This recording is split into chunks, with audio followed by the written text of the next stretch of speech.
Welcome into the In the Money podcast for KeenelandSelect.com and the Wednesday Tax Day card, April 15th. Tom Leach along with Keeneland's Director of Simulcasting, Jim Goodman. And our feature on Wednesday was supposed to be the feature on opening day, but it got washed out with the thunderstorms. So it's the Transylvania for 3-year-olds on the turf and a field of 7, but a pretty well-matched group, especially at the top contenders. It was hard to separate. How did you see this one stacking up? I think I had the words "hard to separate" in my notes, Tom.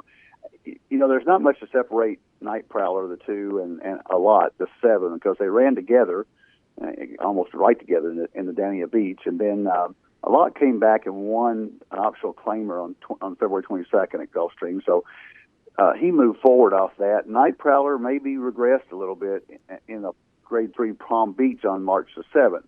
And he was wide and he got steady and everything, but he just didn't run that great. So I'm going to take a lot to be a little bit better than Night Prowler, but just a touch. And it's Velasquez versus Castellano, and it's Chad Brown versus Bill Mott, so you can't go wrong with either one of them.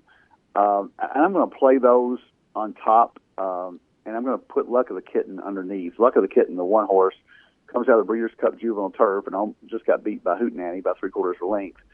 I'm going to think that he might need a race and might just be a touch behind those other two. Class-wise, he's probably ahead of them, but I'm going to take a lot and Night Prowler on top of Luck of the Kitten with all in third spot, try to hit a trifecta. But I think the top 3, you can't go wrong. I think it's a 3-horse race for the top and then figure out who's going to run underneath. But I'm going to take maybe a lot. If you made me choose and twisted my arm, I would pick the 7-horse. That's who I'm going with.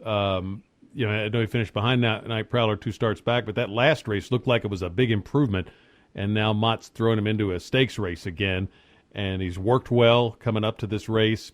So I wouldn't say I like a lot, but I do give him the edge over 2 other very good horses in here in Night Prowler and Luck of the Kitten. It's hard to imagine one of those 3 doesn't win this, and a lot is my pick, and I'll use the other 2 with him in exactas and use all 3 in the late pick 4, which we'll segue into.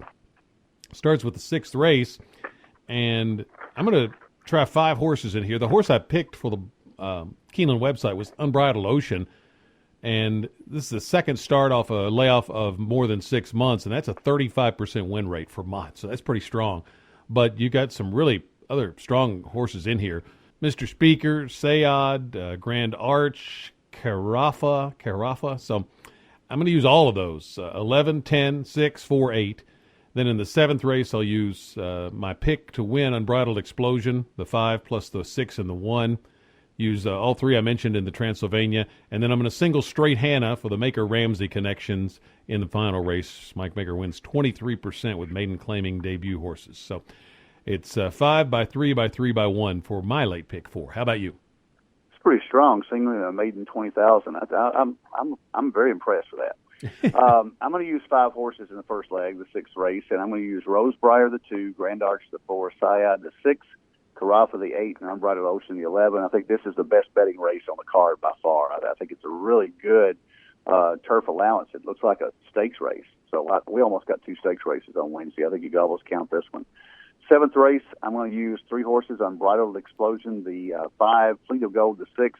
I'm going to throw in Spangled Banner, the 7. Tevis McCauley almost always wins one you don't think he's going to win. And I think this horse has got a shot in here. Everybody's going to bet Unbridled Explosion and Fleet of Gold. And I think Spangled Banner on her best day maybe gets there at a price.